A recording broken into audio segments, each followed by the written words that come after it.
Welcome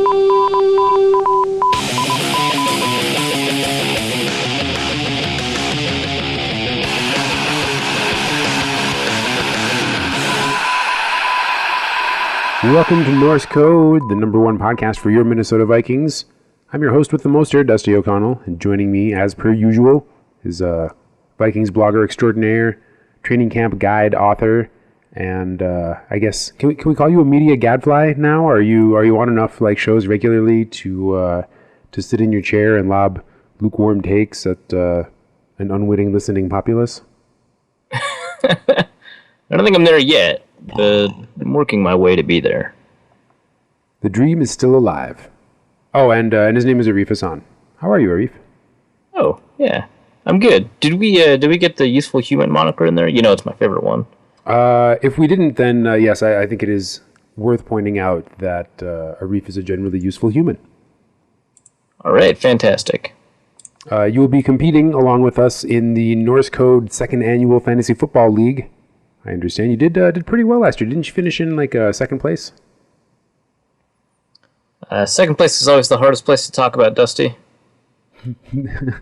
So we're gonna go with yes on the second place, trying to improve upon his performance from last year, and I guess I should too. Although the bar for me is set much lower. James and I were in a race to the bottom for most of the season.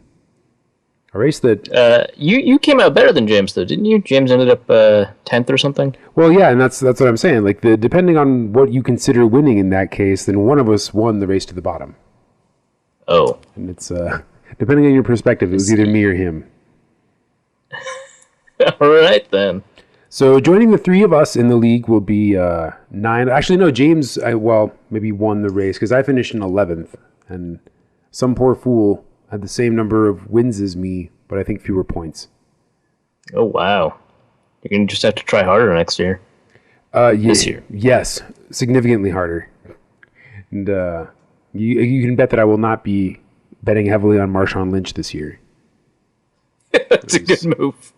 It was a crucial mistake in my drafting process. Joining us this year, James conducted the draft before we taped the episode tonight, and joining us this year in the Second Annual Fantasy Football League will be Spencer Barnes, Anthony Perez, Greg Prommel, at Ross P. Brennan on Twitter, Jeff Swoboda, Eric Olson, Manuel Nidarel, Michael Crow, and at Delta BC Dad on Twitter. So congratulations to the 9 of you. We randomized the lottery 81 times. I don't know why we had to choose 81, but 81 times it is. And the results actually it was interesting because we had like 4 times the interest in this season versus last season, and maybe there'll be a way we can operate multiple leagues next year for those who would like the opportunity to play against us in fantasy football. As James, we could even organize it into 2 conferences with everybody gets to, each league has its own player pool, and then the winner at the very end gets to play the winner from the other league. Maybe, I don't know. This has to be a reasonable setup with a double player pool, and you know what I mean, right? Yeah, no, I was thinking about the same thing. Yeah, just have 2 conferences, and then have maybe a slightly shortened regular season, and then then the top teams from each conference can meet in a 4-team or a 2-team playoff at the end. Yeah, we figured this out. Excellent. So stay tuned. We'll be sure to mock anyone whose week is ruined by a missed extra point on the show. Yes, as is tradition on the show. As well, just like in high school, if anything happens twice on Norse Code, it's a tradition. So, right. It's an unbreakable tradition that binds us to our heritage and our history of last year. Yeah. I guess before we get to the Bengals recap, we could do a little promotional spot. We would really appreciate it if you be smart. Yeah. sign. This is kind of the opportune time for it, we think. But yeah, we'd really appreciate it if those of you who listen to the show and enjoy our content would scoot on over to patreon.com/NorseCode and become a recurring sponsor in any amount you would like. I think our lowest contribution level is $2 a month, which is, it's 1 20-ounce Coca-Cola or like a small Red Bull or off-brand Red Bull. And that's to continue providing you with, what do we do during the season? Like 10 to 16 hours of content? 2 episodes a week? We do two shows a week, right? And then those shows are pretty long. They can get pretty long. We do pretty well balancing it out between two so that we don't have any like 3-hour long extravaganzas. But the point is that it's an awful lot of content that we generate every month, and you are certainly welcome to enjoy it for free. But if you believe that it's worth something to you, then we would love it if you would join the small legion of people who contribute to the show on a monthly basis and help us pay our bills, keep the servers running, keep the lights on, keep sending Arif to training camp, and keep delivering the #1 podcast for your Minnesota Vikings, Norse Code. NorseCodePodcast.com, Patreon.com/NorseCode, both places where you can show your appreciation by opening your wallet and contributing money to our smiling faces in our little podcast shop here.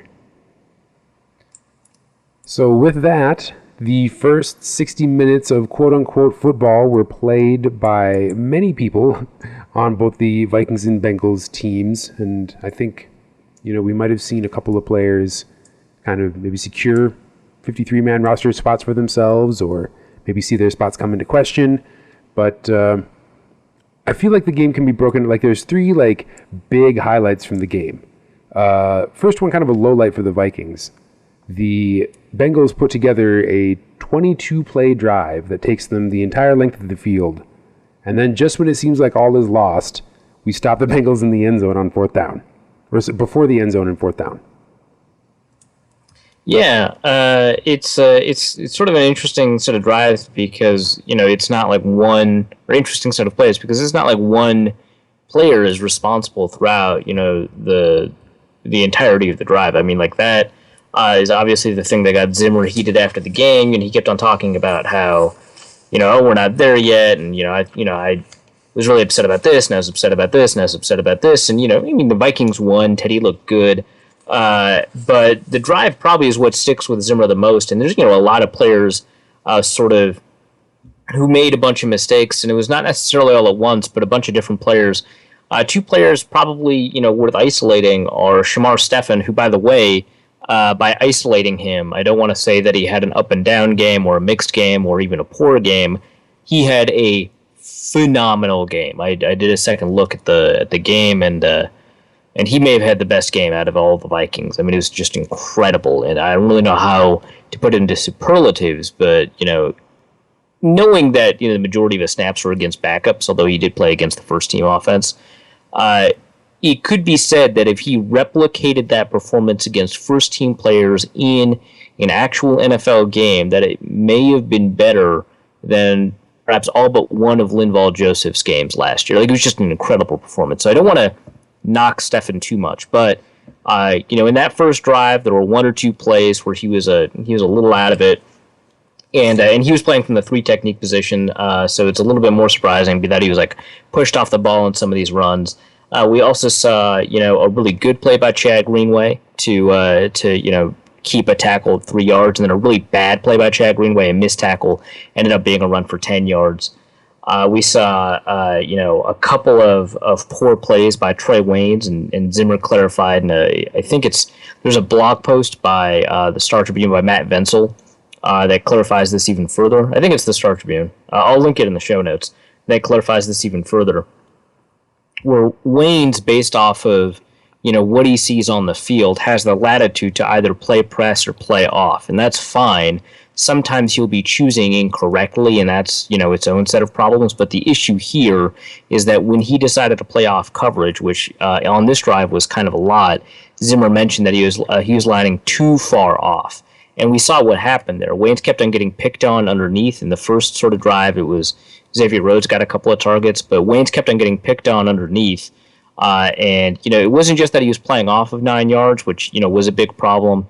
A.J. McCarron was able to target whoever was underneath, who was usually A.J. Green, immediately. Like, you could tell that the Bengals had a sight adjustment there, that if a cornerback is playing that far off coverage, that they'll be running a now screen, which is just a one-step drop, throw the ball to the receiver right there, and he'll run forward. And that was a consistent problem. We also saw short curls take advantage of lanes and stuff like that.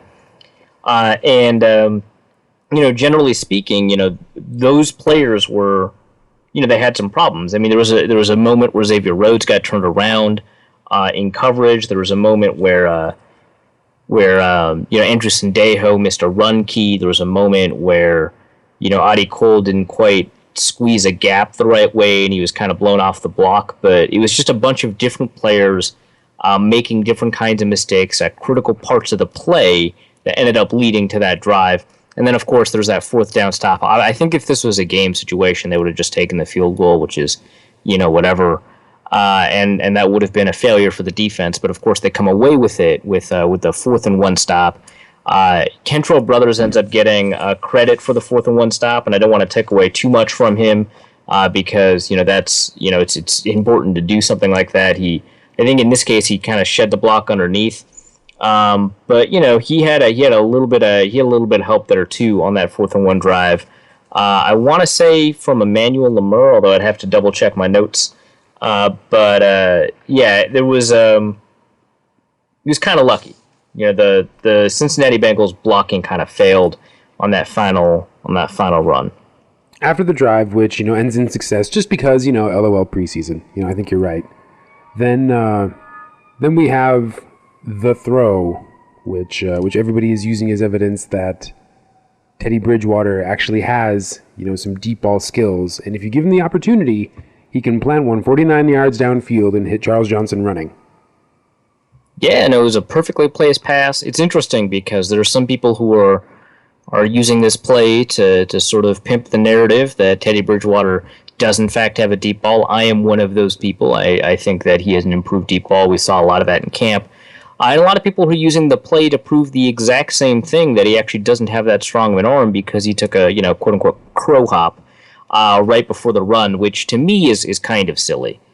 I don't think that, based off of the body of work that we've seen in the preseason and in training camp so far, I don't think Bridgewater has to take a running start before. He's not a javelin thrower in order to get something going deep. And in fact, that's the kind of thing that, while it does increase your throwing power, significantly reduces accuracy. He took a little bit off the ball in that throw, too, so it is kind of ridiculous that people are using that. I mean, there's also another highlight the day after in Vikings practice that they showed Xavier Rhodes intercepting Teddy off of a very similar situation where he runs up to throw it. In both of these situations, it looks like he's running up to throw the ball, but honestly, he's escaping pressure that the offensive tackle gave up. In the first instance, it's Matt Khalil. In the second instance, it's unclear who gives up the pressure because it's a practice and it's a vine. But Matt Khalil gives up pressure. Teddy Bridgewater steps up in the pocket, throws deep, hits Charles Johnson perfectly.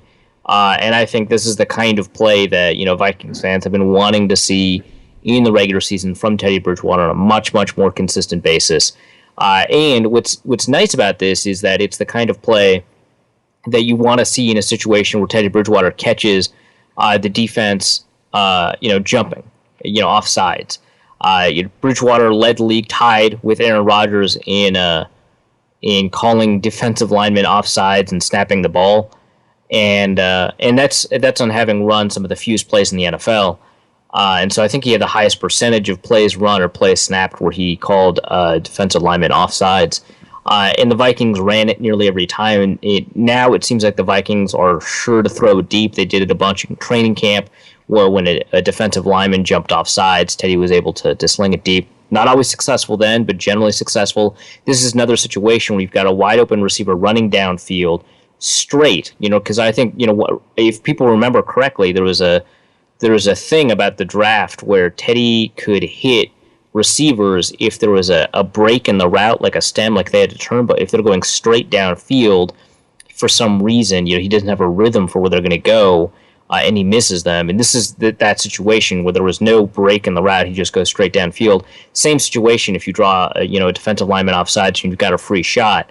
They go straight downfield, you won't necessarily have the depth marker of a route breaking at a particular depth, and still being accurate. So I think that's a lot of credit to Teddy. I know a couple of people are saying it's against the second team defense, And I think that kind of misses the point. He threw a deep ball accurately, perfectly accurate. It was right in the breadbasket. As you said, well, Charles Johnson running. The only real thing here is that Charles Johnson should not have been as open as he was, and if he was against a first-team defense, he would be less open. But I don't think that is a discredit to Teddy Bridgewater on what he did. And then also, the safety, Josh Shaw, is genuinely good. Like, the cornerback, Chucky Brown, is not that good, but the safety, Josh Shaw, is genuinely good, and Teddy Bridgewater was able to hold him to the post route, which never materialized with his eyes, and was able to then throw Charles Johnson, who is as wide open as he was, in part because of the skill of Brown, which is not very formidable, and Teddy Bridgewater's ability to hold the safety in the middle of the field instead of cheat towards Charles Johnson. So a lot of parts of that play, eye manipulation, the ability to avoid pressure, accuracy on the run, on a deep ball. A lot of parts of that play, I think, cohesively point to the kind of prospect that people wanted to see coming out of college for Teddy Bridgewater, and the kind of quarterback the Vikings may have. Well, and it just presents it's exactly the sort of thing you want to be able to do on a free down. And if you're going to have a guy generating so many free downs, why not, use his talents to stretch the field a little bit? Exactly. I mean, people talked about, Aaron Rodgers doing this all the time, where Jordy Nelson just goes downfield when the play is dead and he's got a free shot. And they wanted to see Teddy do it. I mean, we see Rodgers do it all the time. There are local media market when the Vikings aren't on. Very often the Packers are. And, sometimes you watch them because you want them to lose, but you do end up watching Aaron Rodgers a lot around here. And he does it all the time. So you want to see Teddy do it because it's something we're very aware of, is a thing that quarterbacks can do to generate an enormous advantage in some games. Xavier Rhodes continues his pick streak. He had an interception in the Bengals game, but the game ends on a, I guess Hail Mary-ish, Hail Mary-esque sort of fourth and long play, intercepted by rookie Javon Curse, or not Javon Curse, Jaron Curse, the other one. Yeah, different Curse. Not quite the same as... Was Javon Curse the Freak? I think was something like that. He had a nickname like that before Randy Moss had the Freak nickname. But yeah. Jaron Curse cannot run quite as fast as Javon Curse can. Right. But, I mean, Jaron Curse is his own kind of freak, right? Because he's tall and a defensive back. Anyway. Worked out well for him. He was able to grab that interception. Fourth down, maybe want to bat the ball down, but whatever. You just give him that, I guess. I mean, I don't have an issue with it, but situationally in a game, probably just bat it down instead of getting the interception. In this case, it's generally pretty good. I thought overall, Jaron Curse had a pretty good game. I'm not quite done finishing with the fourth quarter yet, and he had a lot of snaps in the fourth quarter, so we'll see if I'm wrong about that. I thought he had a significantly better game than Exum, who I think that, I think there's a competition, obviously, between Harris, Exum, and Curse, and then kind of Michael Griffin is just justifying his own spot in general. Either justifying it or not justifying it, as the case may be. I don't know if he's quite in the same kind of only the two of these three young safeties can advance kind of situation. But I thought Exum actually had a really, really up and down game. And for the most part, I thought Jaron Curse had a pretty good game. I think that interception is part of it. And I think the thing about that interception is less about the kind of player he is and more that it demonstrates the kind of player that he can be. Because, maybe he shouldn't have been reaching for an interception in that situation, but it kind of demonstrates to Mike Zimmer, to talent evaluators, to the front office in general, that these are the kinds of things that he can do. Maybe in this situation it would have been, better. It's the 1%, it's the edge case where maybe you don't want the interception. But for the most part, that's great to see. So, generally it's pretty good in terms of our ability to project him going forward. It demonstrates that it'll be very, very difficult for anyone to win a jump ball against Curse, which is not the kind of thing that you tend to say about safeties. They don't tend to have a reputation for consistently winning jump balls. I mean, cornerbacks sometimes have that reputation of consistently winning jump balls. Safeties have a reputation of knocking balls out of the air or knocking, balls out of the player's hands after they hit them. But they generally are not a receiver like Jaron Curse is. So that was pretty exciting to see. A couple of other, I guess, low lights from the game. Alex Erickson with an 80-yard punt return for a touchdown. Oops. Yeah, no, that was interesting. I've been logging Jeff Locke snaps. A couple of people watching the game live ended up saying something like Jeff Locke had a pretty good game, except for that punt. Which, like, two things, one, aside from that, how was the play, Mrs. Lincoln? Two, that's actually not true. He actually did not have a very good game, and one of the things that people should log when they look at punters is not just how accurate they are, although that's important, and not just how far deep they kick the ball, although that's important, and not just whether or not they can avoid the end zone and pin a player 10 yards deep, although that's very important, but also the amount of hang time in the air. That was the critical problem on that punt. Mike Zimmer was very forward about it in the post-game presser that was a bad punt, even though it went some 60 yards or whatever he wanted to say it was, because the hang time was so low. And there's a couple of articles online about how to, evaluate hang time versus punt distance. I've also talked to a couple of punters, and you get a couple of different answers. Generally, what I've been able to gather is that for a good punt, for a good hang time on a punt, take the punt distance, divide by 10, and add 0.15 seconds. So if it's a 45-yard punt, you want a hang time of 4.65 seconds. Fine. I know Chris Cluey said in an article with Pro Football Focus about evaluating punters that, generally speaking, you want, just divided by 10, and that's the amount of seconds you wanted in the air. And that's really intuitive and really simple, and that's pretty good, too. Maybe that gives you the range between average and good. So with that in mind, Jeff Locke had an enormous hang time deficit. That first punt went pretty far. I think it went something like 53 yards, and it was only in the air for 4.4 seconds, 4.43 seconds or something like that. Awful for the amount of time it was in the air, and gave the runner all kinds of room to run. That punt return from Alex Erickson, who, by the way, had a pretty great game. I hate to say it because he's a Wisconsin alum, but he had a very good game. Even if you got rid of that punt return, that contested catch he had against Mackenzie Alexander was phenomenal, which I think they ended up ruling. No, they ended up ruling it was a catch. But there was a couple of failures on the play. I think the primary failure was on Jeff Locke. I think there were a couple of other failures. I think that Brian Leonard failed to tackle. I mean, he just whiffed on a tackle. I saw Blake Renaud, I think, also screw up in his assignment. And then going late downfield, I think it was Jarrell Presley, who I don't think saw any snaps at running back, but did see snaps, I think, on the special teams unit. And the other time, Kyle Carter tried to chase down Alex Erickson, and they couldn't do it. And I think part of that is because Kyle Carter didn't keep lane discipline in his punt duties. So there's a lot of points of failure there, and I think while the primary one was on Jeff Locke, I think the special teams unit overall probably takes an L there. So would you extrapolate that out to the rest of the special teams adventure? I mean, Blair Walsh was fine. One thing I noticed is that Michael Pruitt is not that good of a special teams player. I kind of just assumed that he was, given some of the comments that Mike Prefer said about him last year, about the way that they tried using him on special teams last year, how often he appeared on special teams units last year. And maybe it's just an anomaly game, but he had a couple of problems in special teams. I mean, aside from his horse collar tackle, even if you got rid of that, he gave up edge protection on field goals, I think twice, actually, which, you don't want that to repeat itself. He had some issues finishing tackles and creating good tackling angles, all of which makes sense. I mean, he's not a defensive player, and I suppose technically one of his jobs is to be very similar to an offensive lineman, so edge protection should come a little bit easier to him. But, as a special teams player, expected to do all of these things, and he didn't do that well.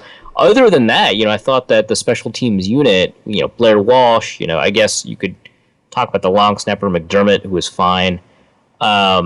And some of the other special teams players, David Morgan is a good example. I want to say Isaac Frichte stood out to me on special teams, and Troy Studemeyer, who even though he ended up running into one of his blockers on a punt return, like that looks pretty bad, and it is. I'm not going to sugarcoat that. overall, he did a pretty good job in the return game. So there were some special teams unit players that ended up playing pretty well too, and those will end up deciding sort of the bubble. But yeah, I mean, it's kind of like the offensive line where it's much easier to remember the failures, things like punt returns, things like shanked punts, things like field goal misses.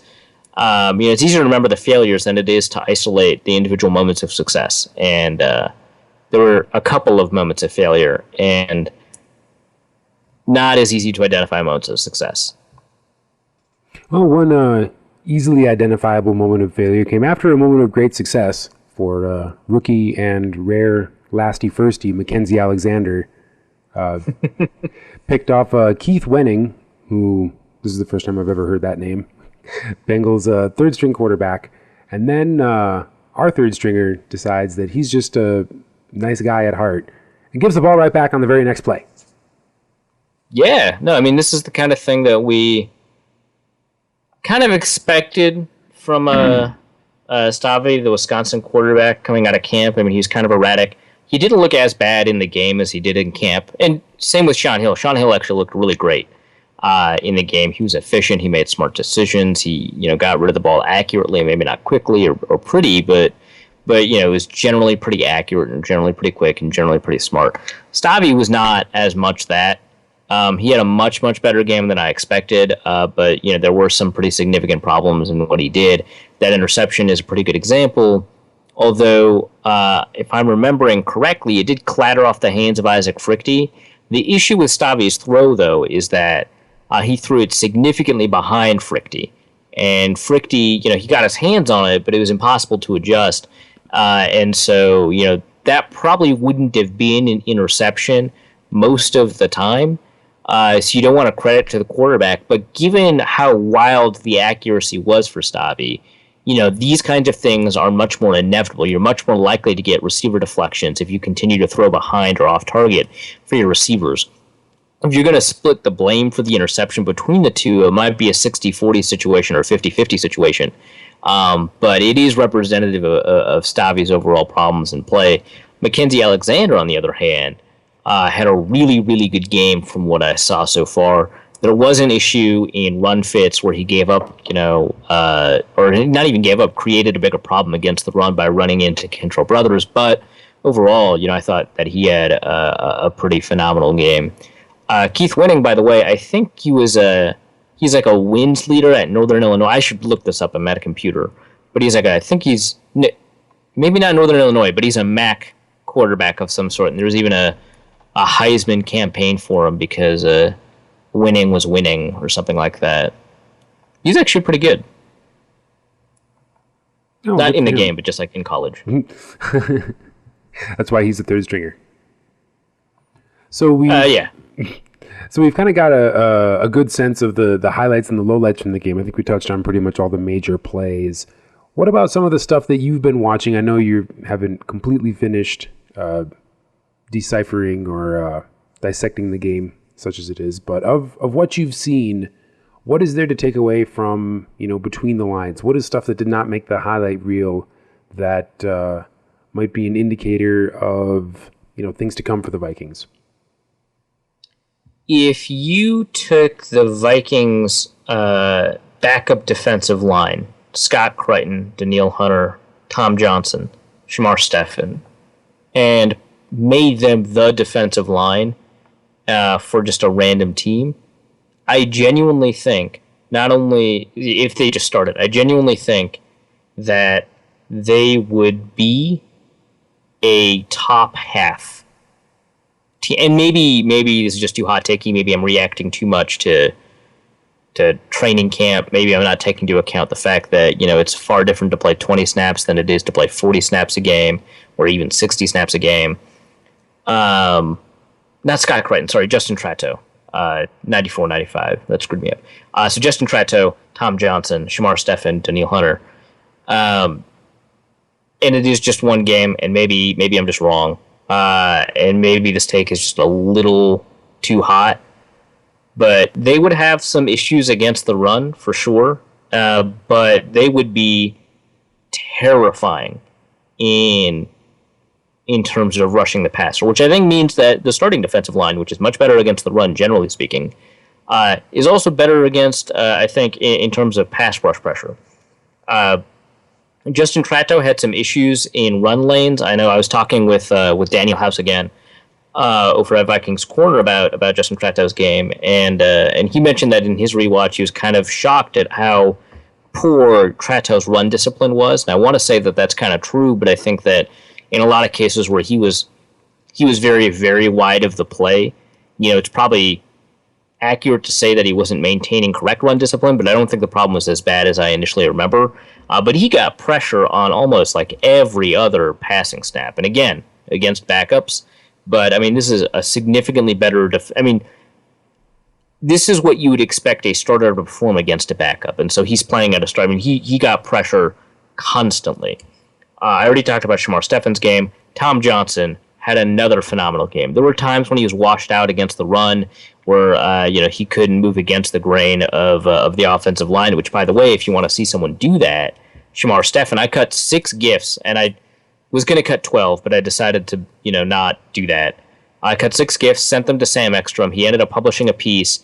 He was already going to publish this piece, but he wanted some GIFs to demonstrate the concept.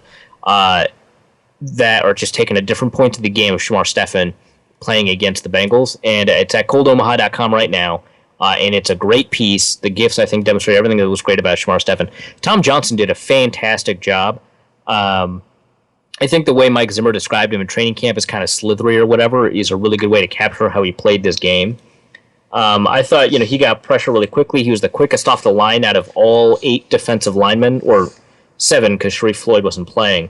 But he was not just first off the line, but he had some fantastic plays. Early in the second quarter, he had this tackle for loss that just made me watch it again and again and again. So those are the things that I am really excited about.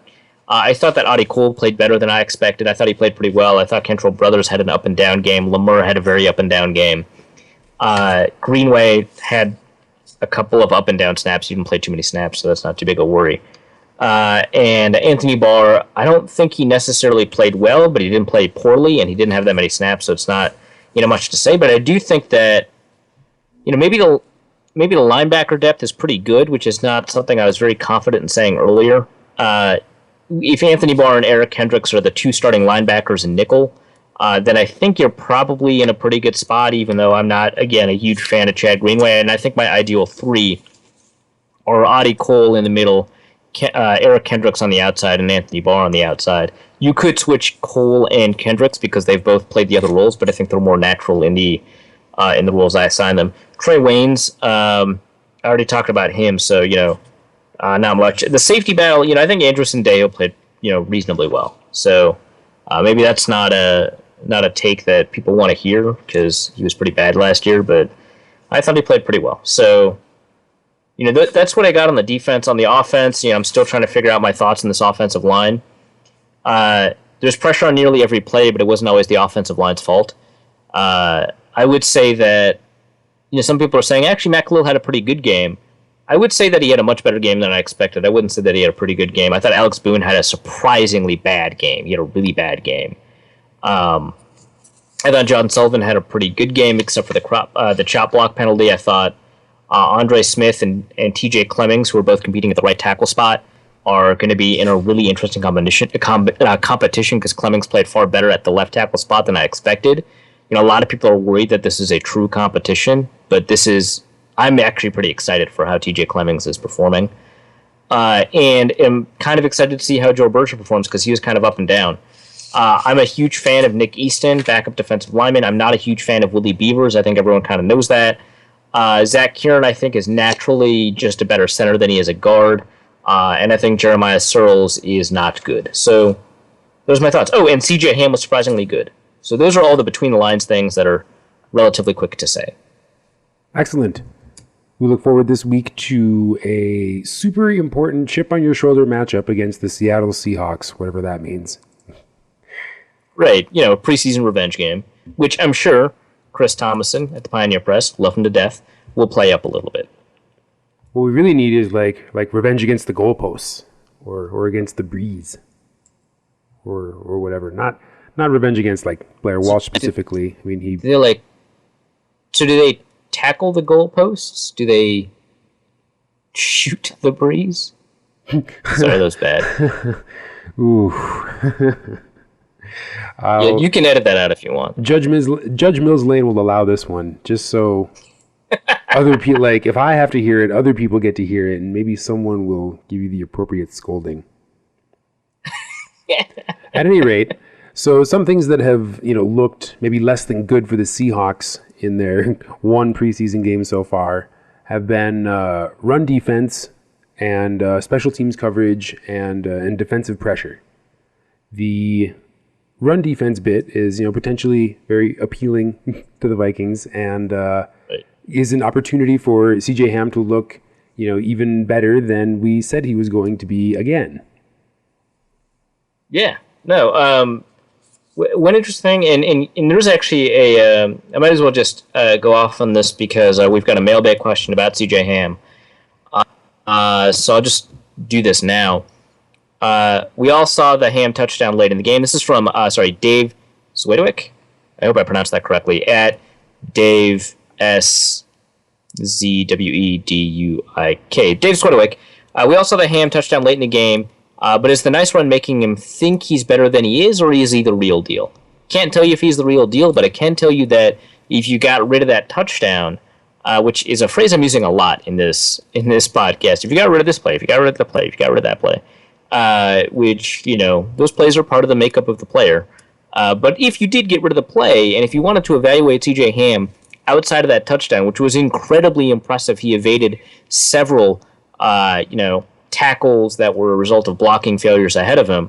I thought he had a pretty good game. There were some instances where he had some assignment errors and pass protection. It seemed like, to me, I don't really know what the pass protection read is for these running backs, but it is a little bit different than what I expected because of what I've been seeing on a consistent basis, where running backs are very often not taking on edge defenders, which is something that Norv Turner said when he arrived that Adrian Peterson would be a better pass protector under his scheme because he'd be taking on edge protectors, but who knows?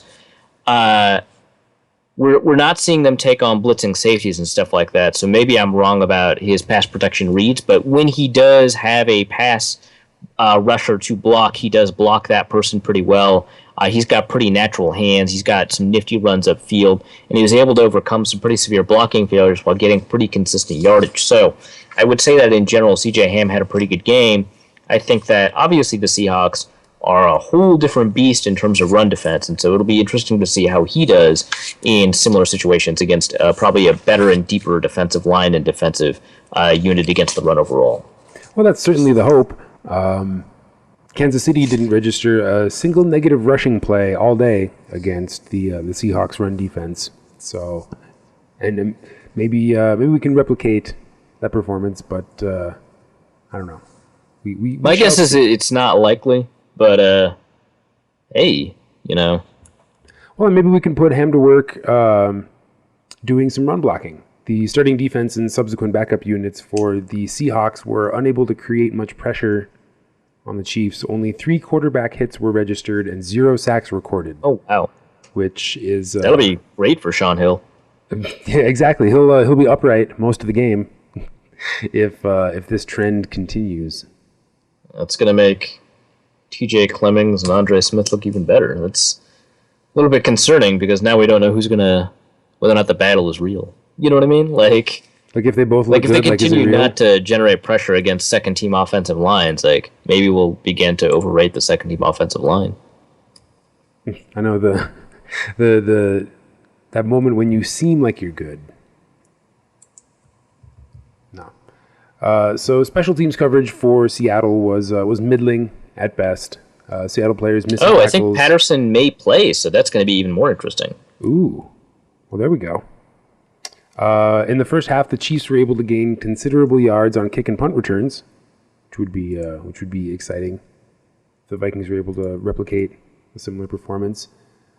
However, this is something the Seahawks have been exceedingly proud of over the last several years.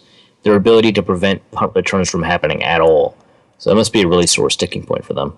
Oh, I imagine Pete Carroll was not particularly pleased given his team's inability to perform at some of its, core strengths.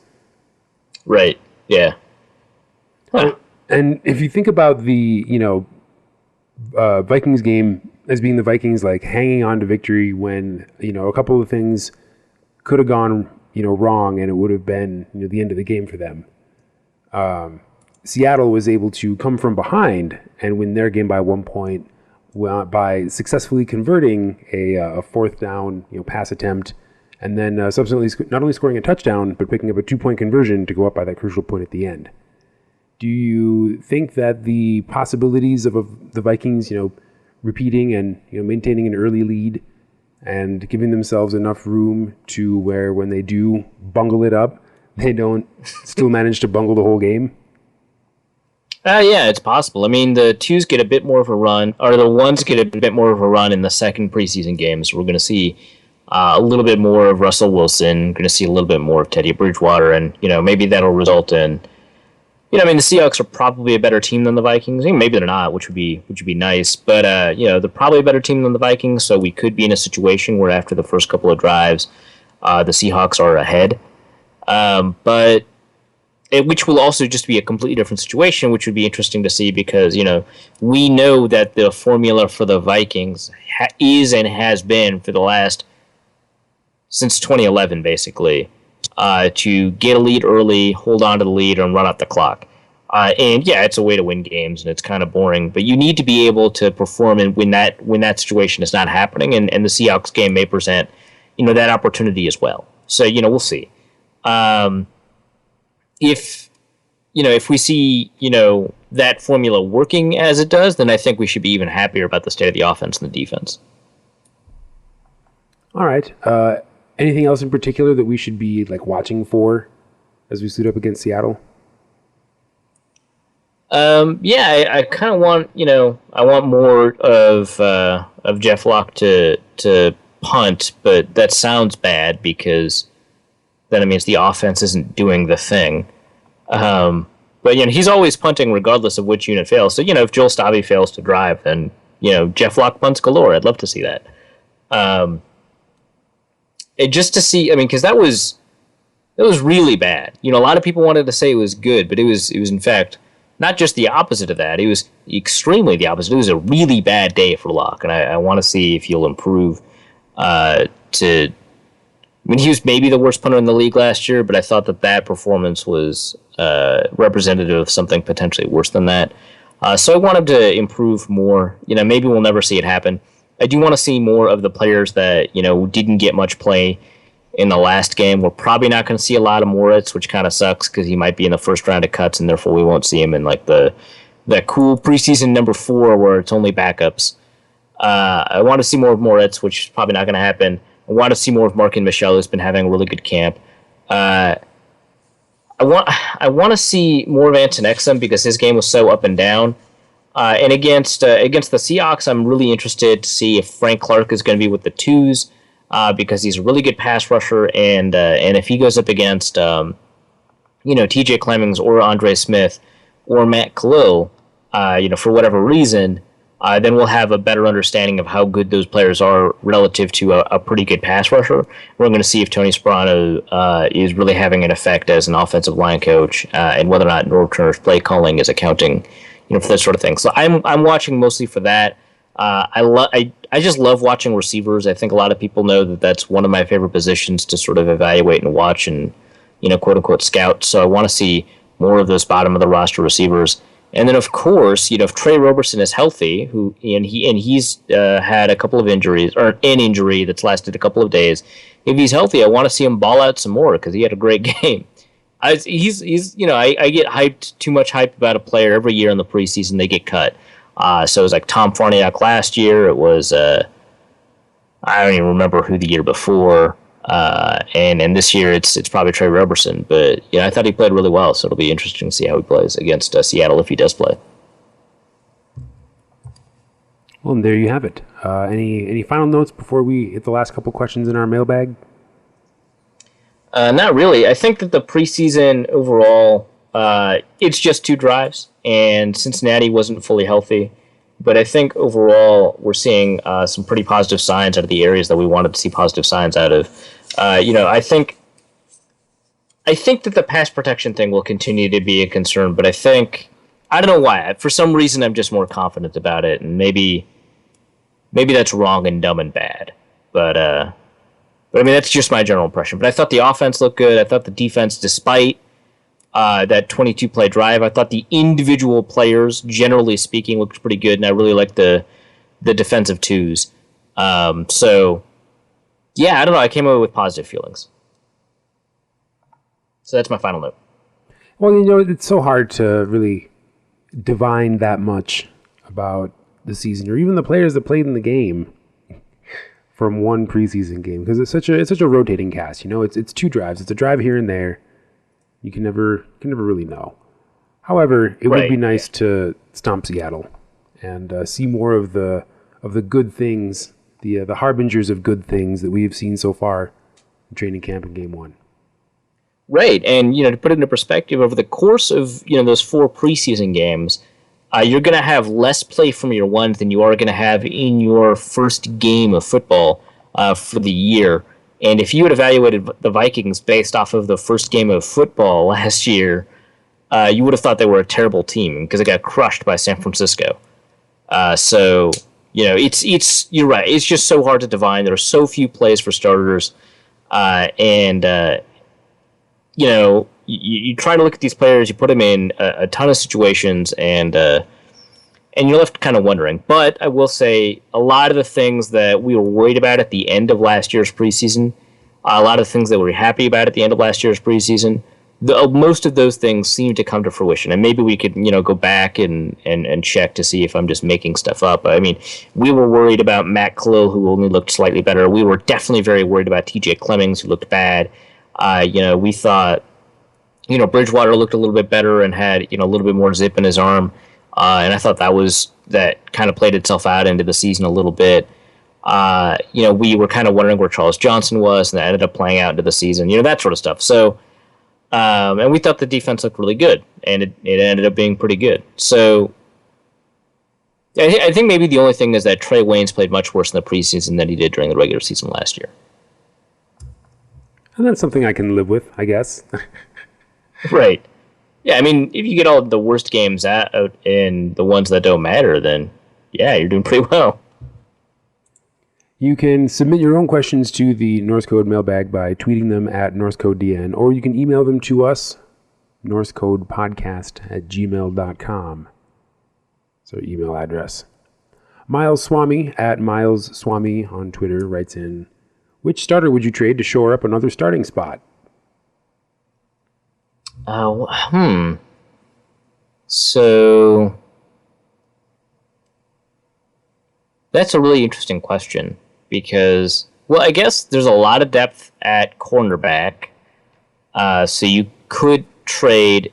I mean, maybe I want to trade Trey Waynes, but I was going to say Xavier Rhodes. But obviously, I like Xavier Rhodes a lot more than Trey Waynes. But I was going to say Terrence Newman. So much. What? I was going to say Terrence Newman. Oh, if he's a starter, then yeah, I'd trade Terrence Newman, but I don't know what you get in return. But yeah, I would trade Terrence Newman. I would trade Chad Greenway, which comes as a huge shock, right? Because I think those are areas where those players will be gone eventually anyway. They're not going to perform at the level that they're used to performing at, and there's a ton of depth behind them, even starter-capable players behind them, that will give you the opportunity to shore up a spot, say, on the offensive line, maybe. It could give you a chance to shore up safety, although the more I'm watching, Anthony Harris and Jaron Kearse, although Harris didn't play, but, players like Jaron Kearse play, the less I'm worried about it. So, yeah, I mean, that's kind of it. I don't know, it's so difficult to add a player like to the offensive line. The thing that we were worried about before Lodeholt retired and Mike Harris, mystery injury, mystery illness. Before that, we were like, oh my God, there's like 11 linemen they could justifiably definitely keep, and they can only keep like 9 or 10.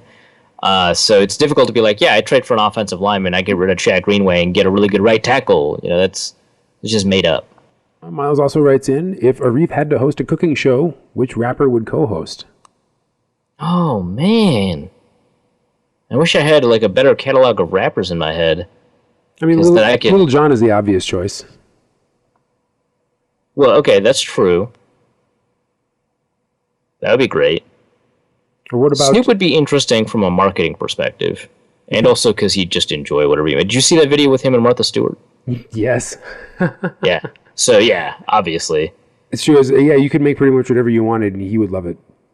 Yeah. He's probably very hungry. But this is like, which one probably would co-host, not which one would I like to co-host. So who do you think is like the best fit? Well, I mean, I think Lil Jon would make for some entertaining television. You know, he wouldn't really have to do much. Just as you're including ingredients or changing techniques. What? Exactly. Yeah. Okay. There you go, and he'd be the perfect sidekick. Alternately, but I feel like he would be like the third. Like he'd be off screen, and then he would just do stuff. So if you just had a co-host, the co-host would maybe Kendrick Lamar, that'd be dope as hell. Kendrick would be fun. I think I'd love that. Lil Wayne would make an excellent co-host. Yes. Just to hear him like kind of explain or describe things in his like weird kind of buzzy drawl. Yeah. A lot of options. I'm not one I'm very qualified to answer, unfortunately. Tommy Gunn, official Norse Code question asker at Tommy the Gun 13 on Twitter writes, on a scale of 2012 Adrian Peterson to we don't need Moss, we have Hank Baskett. How bad is the right tackle situation? This is a really good question. I really like how that's phrased. I am not that upset with Andres Smith's play. He had one or two bad plays. He had two bad plays, but only one materially bad play. And by that I mean he had one play that impacted the outcome because he allowed pressure, and one play that looked bad, but ended up being not that big a deal because of the design of the play and what either Bridgewater or Asiata did. He did not play that many snaps. He was only on the field for 7 pass attempts or something like that. So having a failure rate of 1 per 7 or 2, or rather 2 per 7 is not great, but it's also not awful. So I'm not that upset about it. I thought, again, I'm going to have to look over my notes because I kind of don't believe myself when I say this, but Clemmings didn't look like that bad at left tackle because they had Jeremiah Sirles at right tackle who was bad at left tackle in camp, so they moved him to right tackle in the preseason. Lo and behold, he was bad at right tackle in the preseason. I'm a little bit concerned about moving Clemmings back and forth, but I don't know. I don't have many notes on him, which is a good thing for an offensive lineman. So is he the Hank Baskett in this situation? Is that maybe it's more like I'm trying to think of a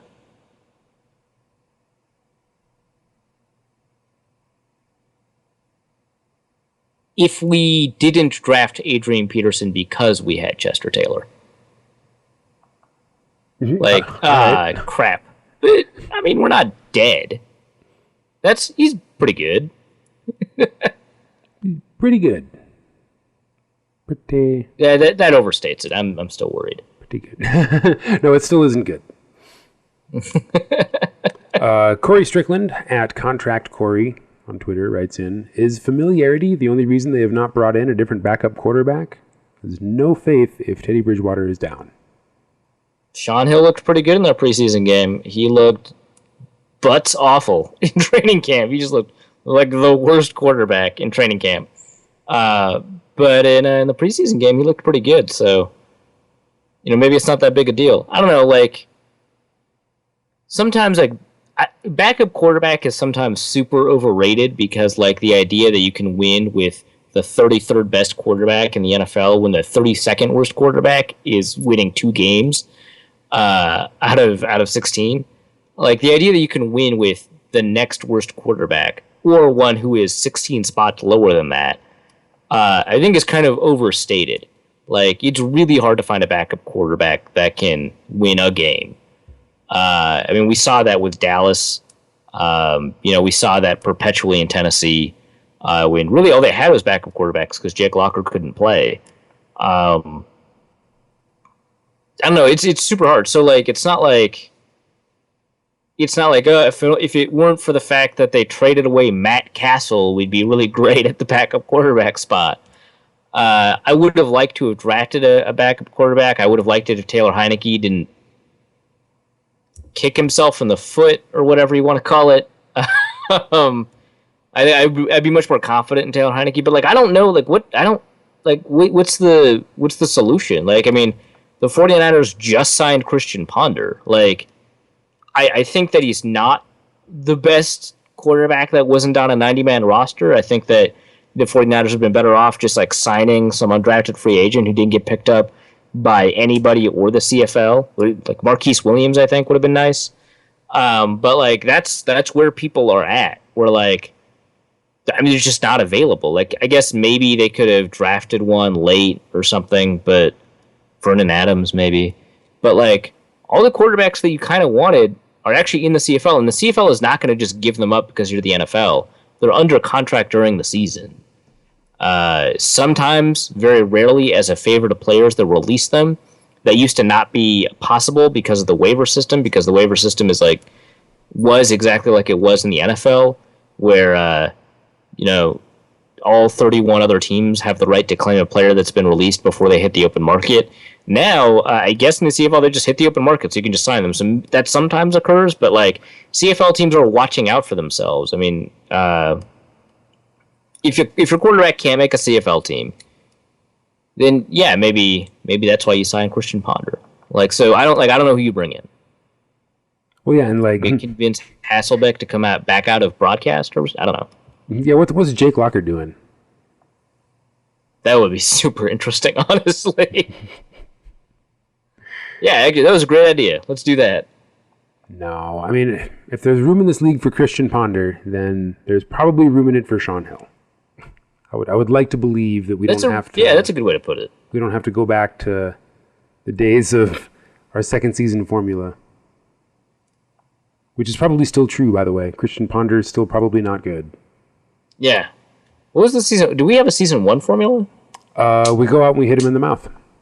Oh, yeah. Yeah, because of the clip. Which we did. And Christian Ponder sucks was the set, right? Yeah, and then Christian Ponder sucks, and then Keep Teddy Alive, which still appears to have some traction for this season. Someone wrote it on Twitter and was like, after watching that game, saw that, maybe we should just keep Teddy alive.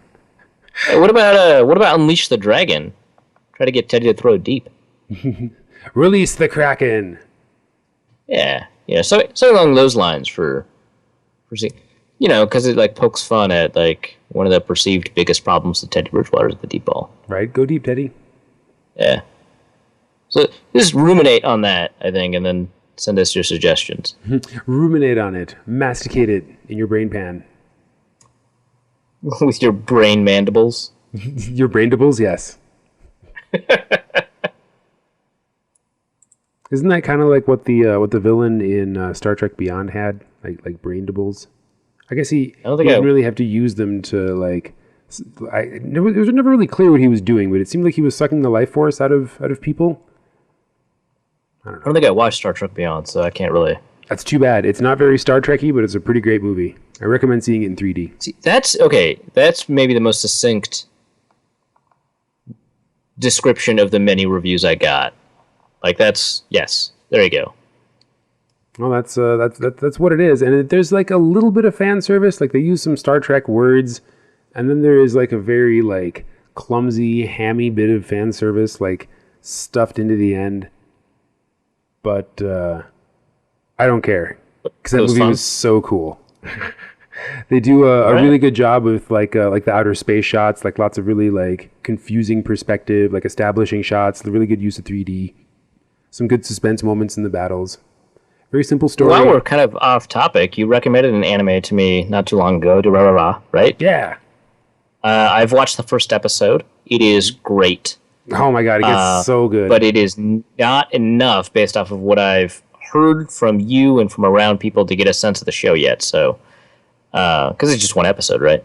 Yeah, and so there are a lot of characters, and like the kind of story arc of both Durarara and X2 are kind of like the events of the same couple days as experienced by like multiple different groups of people.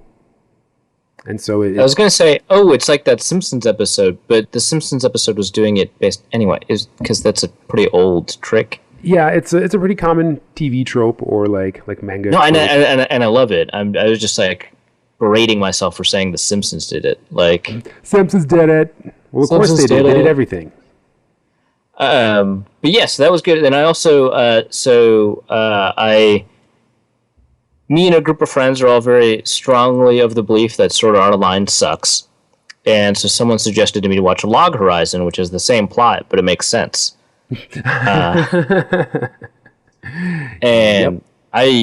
I strongly recommend that to any Norse Code listeners. Log Horizon is fantastic. Yes, strongly recommend. There's a new one, a new Netflix original on Netflix, obviously, that I've been listening to, or been watching, half listening to, half watching. Unfortunately, they don't have an English dub, so that makes it less useful when I just listen. Kuro Makuro is the name of it, though. Oh, I have heard positive things about this one. Yeah, another. What's the premise? Is it just like I'm only a couple episodes in, but there is a UN like science and engineering base where they build like Gundam style robots, basically. Oh, and already intrigued. The story follows the daughter of the head researcher at this like UN Gundam base. Huh. Cool. Yeah. That's like a different perspective on like the mobile. Well, that I've seen. I'm not like I haven't done any like deep dives into anime, so it's not like I'm like, well, what a unique perspective that no one's ever done before on, mecha anime. Yeah, but to me, that seems unique. Yeah, it's good. It's less like it's not mecha anime that is like directly aimed at 12-year-old boys. Like some of that stuff seems kind of juvenile sometimes. I mean, I like big robots as much as the next guy. Maybe probably more. But and like the girl meets he turns out to be someone who can pilot like the mechas, but it's shrouded in intrigue. And there's I've only watched a few episodes, but the information is revealed somewhat slowly. I enjoy it very much. Really great art style. Put that on your list. But yeah, definitely go see Star Trek Beyond. Good movie. All right. Do you have any? Well, you just did a think piece on Alan Page. No, I didn't just do it. I just did it because it was his birthday. Oh, so like, happy birthday, it was an old one. Do you have anything else in the hopper that our listeners should know about? Yeah, all the thoughts that I had on the players that all performed, 70 odd players that performed in the Bengals game. I'm going to have hopefully written up by the time most of you are listening to this episode, all published. So a week later, a full breakdown of the Vikings versus Bengals, trying to talk about each and every player. Excellent. And then hopefully the week after that, one of the Seattle game, after we recap it here on Norse Code approximately a week from today. Yeah, exactly. Excellent. I look forward to it. You can check out Norse Code's Facebook page at facebook.com/Daily Norseman. DailyNorseman.com is also kind enough to host all of our episodes. Make sure you check out Daily Norseman for all of your SB Nation Minnesota Vikings needs. There'll be a link to our YouTube channel in the show notes. It has an incomprehensible name, unfortunately, so I can't just read it out to you like I can the name of our website, NorseCodePodcast.com, or the names of our contribution links, paypal.me/NorseCode or patreon.com/NorseCode. If you would care to become a contributor, join the Norse Code family. We are eternally grateful to all of our sponsors for their support. Without your steady trickle of $3.50 at a time, we wouldn't be able to afford the server space to keep the show coming at you every week. And soon we'll be ramping up to twice a week, I believe, now that the regular season is arriving. But in the meantime, follow us on Twitter at NorseCodeDN. Our producer James is at Big Mono on Twitter. Our co-host, Vikings blogger extraordinaire and generally useful human, Arif Hassan, is at Arif Hassan NFL. And your host with the moster can be found at Dusty O'Connell on Twitter, which is my name. And so for all of us, and in advance of next season's formula, this week it is Keep Teddy Alive. And we'll see you next week. Norse Code is the official podcast of the Daily Norseman SB Nation blog and is produced with cooperation from Pompous Jerk Productions. Pompous Jerk Productions. Attitude with attitude. The opinions expressed in this podcast are solely those of their contributors and do not reflect official positions of the Minnesota Vikings, SB Nation, the Daily Norseman staff, or PJP. No information in this podcast should be construed as gambling advice. Please obey all local gaming laws. Our formula is this. We go out, we hit people in the mouth.